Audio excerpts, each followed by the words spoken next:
Hello l'équipe, j'espère que vous allez bien, on se retrouve dans cette nouvelle vidéo. Ça fait maintenant plus d'1 an et demi qu'on a lancé Pilot. Et donc forcément il y a des choses qu'on a bien faites et il y a des choses qu'on a mal faites. Et aujourd'hui dans cette vidéo, j'aimerais revenir sur 4 choses qu'on a bien fait de faire depuis le début. Si tu veux lancer une boîte et que tu te demandes ce que tu dois faire en priorité dès le début, cette vidéo elle est pour toi. C'est parti. Salut, c'est Théo, tu regardes une vidéo First Years, une chaîne YouTube qui documente les premières années de développement d'une startup.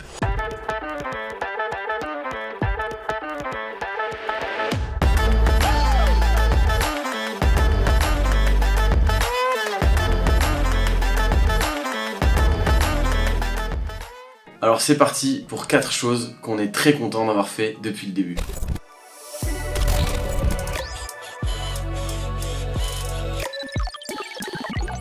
En 1, se positionner sur une cible. Depuis le début, avec Pilot, on a été sur une cible en particulier, les freelance tech. On a tout de suite été identifiable sur le marché. Et ça, c'est un gros avantage parce que tes prospects se souviennent plus facilement de toi, ton message est plus ciblé et forcément, ton taux de transformation est bien meilleur. Je recommande toujours la même chose à des entrepreneurs qui se lancent avec leur première boîte, c'est clairement de se lancer sur une seule cible. Tu verras, dans le temps, c'est forcément bénéfique. En 2, poster tous les jours sur LinkedIn. Depuis le lancement de Pilot, on a été très actifs sur LinkedIn et depuis un certain temps maintenant, on poste quasiment tous les jours. Mais quelle bonne idée d'avoir fait ça depuis le début. Franchement, c'est pas évident de le faire au départ, mais quand t'as pris la main, c'est un levier incroyable d'acquisition. Ça devient si important que finalement, à la fin, tu peux plus t'en passer. Ça devient un de tes principaux canaux d'acquisition. Franchement, c'est quand même game changer. En fait, ce qu'il faut comprendre, c'est que quand tu postes sur LinkedIn, t'es vu par énormément de monde, et ça peut être aussi bien tes clients, tes prospects, des personnes qui te suivent depuis le début, des potentiels utilisateurs, tes collègues, tes amis, ta famille, un ensemble de personnes qui demain peuvent relier tes informations, être au courant, utiliser derrière les outils, les services que tu leur proposes. Vraiment, tu touches un nombre incalculable de personnes et c'est pas parce que les gens ne likent pas ou ne commentent pas qu'ils ne voient pas l'information et qui derrière ne peuvent pas finalement en parler ou relayer l'information que tu leur as envoyée. Bref, voilà, c'est pas évident forcément pour tout le monde d'écrire, même nous dans l'équipe, tout le monde ne le fait pas encore. Ouais, en ce moment je suis désolé mais j'ai un truc avec LinkedIn, j'en peux plus de LinkedIn. Je suis chaud, mais c'est pas mon truc LinkedIn, donc j'ai besoin d'aide de rédaction de posts et tout. Je veux bien les poster, copier-coller, modifier un peu ma sauce, tu vois. Mais produire, c'est vraiment un devoir que j'ai arrêté de faire depuis que j'ai choisi Epitech. Je sais que c'est ma boîte et tout, je sais qu'il faut le faire. En tout cas, voilà. Nous, depuis le début, on a une stratégie très axée sur LinkedIn et encore aujourd'hui, on en est ravis d'avoir choisi ce canal pour se faire connaître.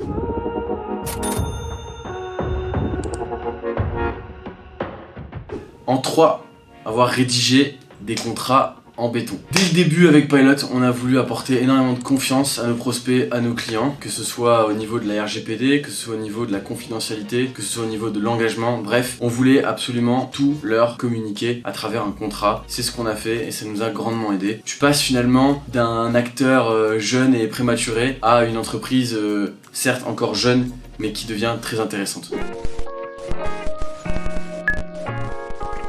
4e point, j'ai gardé le meilleur pour la fin, le Founders Meeting une fois toutes les 3 semaines. Bon là clairement, je pense que si on n'avait pas mis ça en place, on serait pas là où on en est aujourd'hui. Alors une fois toutes les 3 semaines, avec Ronan, on a mis en place un Founders Meeting, un moment où on échange, on discute, on parle pas de stratégie, mais vraiment d'humain et de relations. Monter une boîte avec un associé, c'est compliqué. Bref, en gros, on se dit tout, surtout ce qu'on n'a pas pu se dire pendant le quotidien. En gros, au quotidien, on vit énormément de choses ensemble et parfois, il y a des choses qu'on n'a pas appréciées, qu'on n'a pas compris, etc., qui nous ont peut-être un peu irrités. Nous, ce qu'on fait, c'est qu'on le note parce qu'on sait que dans 3 semaines, on va avoir la possibilité et le moment, dans un moment assez calme, bienveillant, pour le dire. Ça paraît bête comme ça, mais à force, quand il y avait un truc qui nous embêtait, moi, s'il y a un truc qui me faisait chier ou il y a un truc qui m'agaçait, quelque chose que peut-être Ronan n'avait pas fait alors qu'il devait faire, peut-être que moi, j'ai peut-être dit quelque chose ou fait quelque chose qui lui plaît pas non plus, et en fait s'il est plus tracassé avec ça, il le note, il sait qu'il va avoir un moment où il va être écouté,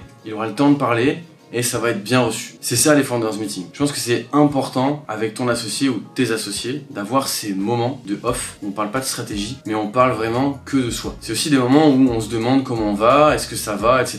Je t'ai senti un peu fatigué cette semaine, comment ça se passe, etc. etc. C'est un peu compliqué au début, on se sent pas forcément à l'aise des fois de dire certaines choses, mais ça aide. Ça aide vraiment, ça aide de fou à s'exprimer, à dire ce qu'on pense et ouais, parfois si on dit pas les choses, ça peut rester, ça peut s'encrouter et ça peut à la fin devenir un vrai problème sans savoir finalement pourquoi on a ce souci-là avec lui, avec le temps qui passe. Ça arrive. Au bout d'un mois, 2 mois, l'associé commence vraiment à nous taper sur le système, il nous casse les on sait plus pourquoi et c'est vraiment compliqué de remonter à la source. Donc voilà, c'est assez important régulièrement de se dire les choses. On dit souvent que la communication est importante, mais en fait si on met pas des moments de communication, on le fera jamais. Parce que forcément, dans une journée de travail, c'est compliqué déjà de dire les choses, et puis tu sais pas si l'autre il est dans un bon moment pour récupérer et réceptionner l'information. Donc voilà, bref. Ces moments, qu'on appelle les founders meetings, ils sont capitaux aujourd'hui pour nous, et c'est quelque chose qu'on a fait depuis le début, et ça vraiment pour le coup j'insiste, on a vraiment bien fait de le faire. Alors pour nous, en tout cas, ça nous a permis de désamorcer tout un tas de choses et de sujets qui, à terme, auraient pu vraiment poser problème. En fait, avec le temps, les choses s'entassent, et puis on finit par plus du tout apprécier la personne avec qui on travaille, et on sait plus pourquoi en fait. On sait plus pourquoi, on l'apprécie plus, on sait plus pourquoi il y a des choses qui nous irritent. Et encore une fois, ça peut vraiment porter préjudice à la boîte. Au quotidien, on travaille d'arrache-pied. Si c'est pour à la fin que ça pète à cause de malheureusement plusieurs non-dits à répétition, ça vaut pas le coup.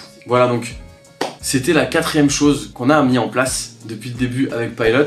Mesdames et messieurs, les gars, les meufs qui regardent ces vidéos, franchement, n'hésitez pas à mettre ça en place. En tout cas, je parle du dernier point. Le reste, forcément, c'est propre à chacun. Et je vous encourage vivement à le faire. Voilà, dans mes anciennes expériences, c'est des choses qui ont pu se passer aussi. Des moments où on s'apprécie plus, où il y a un vrai manque de communication. Et l'entrepreneuriat, c'est tellement dur, et c'est si dur que ça doit quand même rester un kiff. Et il faut protéger comme ça la relation avec qui on monte une boîte. Donc voilà.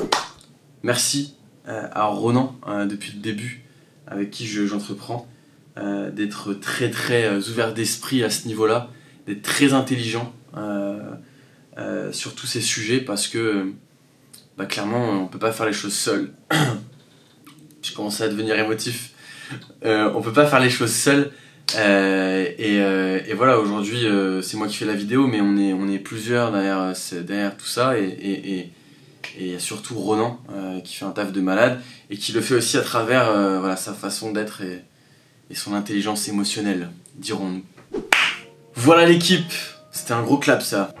Voilà l'équipe. Écoutez, je pense que c'est important de regarder en arrière, de faire le point, de le faire avec vous à travers la chaîne YouTube, c'est canon aussi. Donc voilà, c'était une vidéo qui, je pense, pourrait être utile à tout à chacun. Évidemment, on va faire une vidéo sur tout ce qu'on a mal fait depuis le début. Le but, c'est pas de saucer avec juste cette vidéo. Il y a énormément de choses aussi qu'on a mal faites. Il y a énormément d'erreurs qu'on a fait depuis le début et forcément on va aussi en parler ici. Merci encore une fois à tous ceux qui nous suivent. À la prochaine vidéo. Ciao.